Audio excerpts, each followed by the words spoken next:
प्रिय विद्यार्थियों, बिहारी दास की कविता के अगले पद का अर्थ पर हम लोग चर्चा करेंगे। यह 10वां पद है।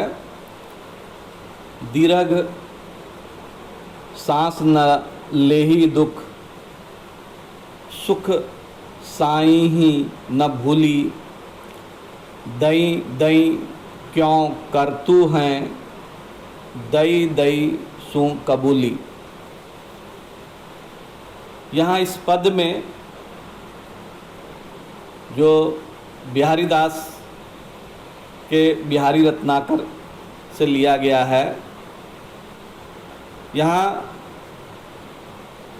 कवि जो है कहना चाहता है कि कोई गुरु अपने विपत्ति में या संकट में पड़े हुए शिष्य को देखकर, या कोई मित्र अपने दूसरे मित्र को संकट में जानकर जो है उसे समझाते हुए कहता है, दीर्घ सांस न लेहि दुख। दीर्घ यहाँ जो है लंबी सांस के अर्थ में है। सुख साई न भूली। साई मतलब यहाँ भगवान के लिए आया है, ईश्वर के लिए आया है। यहाँ पर जो है कवि कहना चाहता है कि तुम्हें जब दुख मिलने पर जो है लंबी सांस नहीं लेनी चाहिए। यहाँ लंबी सांस से भाव यह है कि तुम्हें जो है दुख का मातम नहीं मनाना चाहिए, या दुख को जो है दुख को ही हमेशा याद नहीं करना चाहिए। दीर्घ सांस न लेहि दुख, सुख साही न भूली। इसी प्रकार जब तुम्हें सुख की प्राप्ति हो, जब तुम्हें सांसारिक वैभव या जो है सुख सुविधाएं मिले, तब भी तुम्हें अपने साईं यानी भगवान को जो है वह नहीं भूलना चाहिए। कहने का मतलब है कि चाहे जैसी भी परिस्थिति हो, यदि हमें दुख की स्थिति जो है हमारे जीवन में आ जाए, तो भी जो है हमें दुख का रोना रोने की ज़रूरत नहीं है। और जब हमें खूब खुशी, वैभव या ऐश्वर्य की प्राप्ति हो, तब भी जो है अपने ईश्वर को हमें नहीं भूलना चाहिए। आगे कवि कह रहा है कि दई दई क्यों करतू हैं, दई दई सू कबूली। तुम इस दुख को देखकर जो है क्यों दई दई, हे देव, या भगवान हमारी रक्षा करो, भगवान हमारी इस संकट से हमें मुक्ति दिलाओ, इस तरह की रट तुम क्यों लगाने लगते हो, जबकि तुम्हें इस दुख को परमात्मा का आशीर्वाद या उसकी कृपा समझकर जो है तुम्हें स्वीकार करना चाहिए।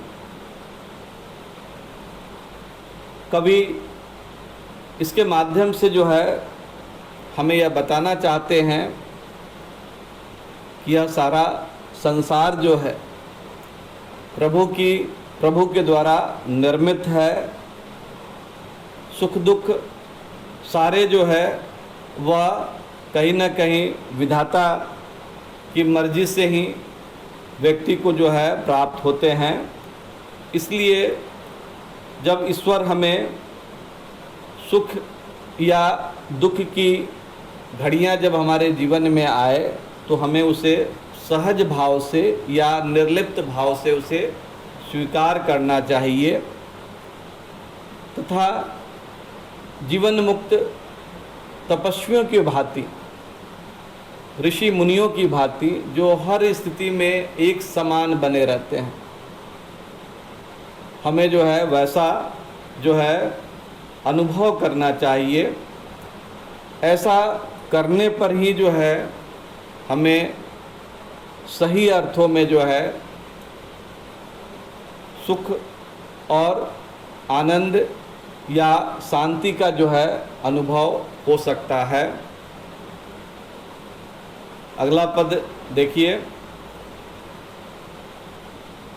बैठी रही अति सघन बन, पैठी सदन तन माह, देखी दोपहरी जेठ की, छाहों चाहती छां। यहाँ इस पद में कवि बिहारी दास ने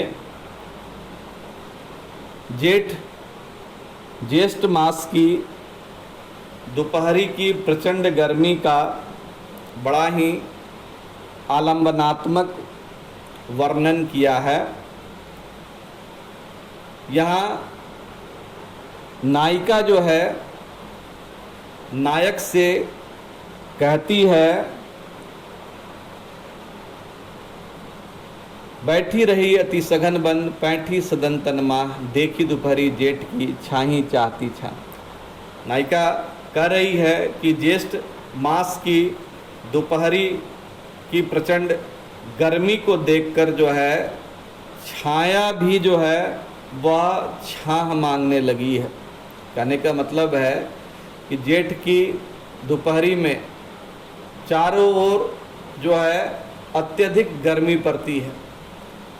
छाया जो है वह भी जो है सघन वन में भी जो है छाया की स्थिति जो है वह सिमट जाती है। छाया जो है उसका संकुचन हो जाता है। कह रहा है कि यही कारण है कि वृक्षों की छाया भी जो है वह अपने शरीर रूपी भवन में आकर सिमट गई है।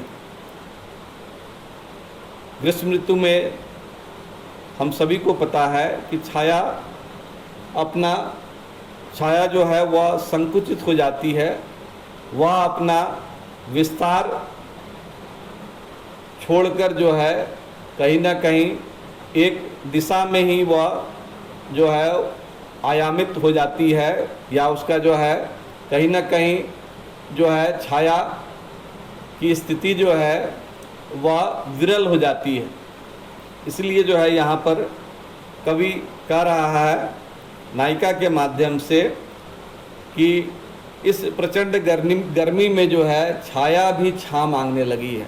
जो छाया जो दूसरे को जो है सुख देती है, गर्मी से जो है बचाव करती है, वह छाया भी जो है इस जेठ की गर्मी की प्रचंडता को देखकर जो है वह भी जो है भयभीत हो गई है। वह भी जो है कहीं ना कहीं छां मांगने लगी है। यही कारण है कि वृक्षों की छाया भी अपने तन रूपी भवन में जो है आकर सिमट गई है। कहने का भाव यहाँ यह है कि छाया जो है इस सघन वन में, क्योंकि सघन वन जहाँ छाया की बहुतायत होती है, लेकिन इस प्रचंड जेठ की दोपहरी में जो है कहीं ना कहीं छाया भी जो है इस सघन वन में सिमट कर बैठी दिखाई पड़ रही है। लगता है ऐसा है कि वह आराम कर रही है और वृक्षों के घेरे रूपी घर के दीवारों के बाहर नहीं दिखाई दे रही है। यहाँ कहने का मतलब है कि छाया का आकार जो है इस प्रचंड गर्मी में, जेठ की गर्मी की दोपहरी में जो है छाया का आकार संकुचित हो जाता है, छोटा हो जाता है। यहाँ पर जो है इस पद में कवि ने जो है कहीं ना कहीं नायिका के माध्यम से यह संकेत भी किया है कि वह नायक को जो है कहती है, जहाँ ऐसी स्थिति है कि छाया भी जो है छां मांगने लगी है, तो तुम्हें जो है इस प्रचंड गर्मी में जो है तुम कहीं और नहीं जाओ, बल्कि इसी घर में जो है तुम इस गर्मी से जो है निजात पा जाओगे, तुम यहीं जो है रहो। अगला पद, कागद पर लिखत न बनत, कहत संदेशु लजात, कहीं हैं सबु तेरों हियों, मेरे हिया की बात। यहाँ इस दोहे में कवि बिहारी दास जी वर्णन कर रहे हैं कि कोई नायिका जिसका प्रियतम या प्रेमी या नायक जो है बाहर गया हुआ, विदेश गया हुआ है, उस नायिका से बहुत दूर है, जिसको याद करती हुई उसके साथ बिताए हुए प्रेम के पलों को जो है महसूस करती हुई जो है वह नायिका जो है, वह पोषित पत्रिका नायिका जो है अपने प्रियतम को जो है पत्र लिखती है। पत्र में जो है अपने मन के भावों को जो है लिखने का उपक्रम करती है, और थोड़ा बहुत लिखने के पश्चात वह नायक को ही लक्ष्य करके पुनः लिखती हुई कहती है, कागद पर न लिखत न बनत। मुझसे जो है मेरी जो मनस्थिति है, उस मनस्थिति में जहाँ मैं तुम्हारे प्रेम और साहचर्य से लंबे समय से मैं वंचित हूँ, तुम्हारे बिना जो है मेरा मन जो है वह काफ़ी व्याकुल है, बेचैन है, तो जो है वह कह रही है कि तुम्हारी कमी जो है या तुम्हारे प्रेम की कमी के कारण जिस विरहाग्नि में मैं लगातार जल रही हूँ, मेरे आँखों से आंसू जो है निरंतर बह रहे हैं। प्रेम की कमी के कारण जो है कहीं ना कहीं मेरा शरीर जो है वह काँप रहा है। ऐसी परिस्थिति में मुझसे पत्र भी जो है कागज़ पर मैं तुम्हें कुछ भी लिखकर नहीं भेज पा रही हूँ। साथ ही साथ आगे कहती है, कहत संदेशु लजात। इतना ही नहीं, किसी अजनबी व्यक्ति या संदेश वाहक के माध्यम से अपनी पीड़ा या अपने दुख को व्यक्त करने में भी मुझे लज्जा या शर्म का अनुभव हो रहा है। इस कारण से मैं संदेश वाहक के माध्यम से भी जो है तुम्हें अपना समाचार नहीं भेज सकती। ऐसी स्थिति में कहिए सबू तेरों हियों, मेरे हियों की बात। नायिका जो है अपने प्रियतम को संबोधित करती हुई आगे लिखती है कि वैसे तुम्हारा हृदय जो है मेरे हृदय की सब बात कह देगा। कहने का मतलब है कि जिस विरहाग्नि प्रेम के जो है ज्वाला से मैं पीड़ित हूँ, कमोबेश तुम्हारी भी स्थिति वैसे ही है। इसलिए तुम जब अपने हृदय को महसूस करोगे तो तुम्हें हमारी पीड़ा का भान अवश्य ही हो जाएगा।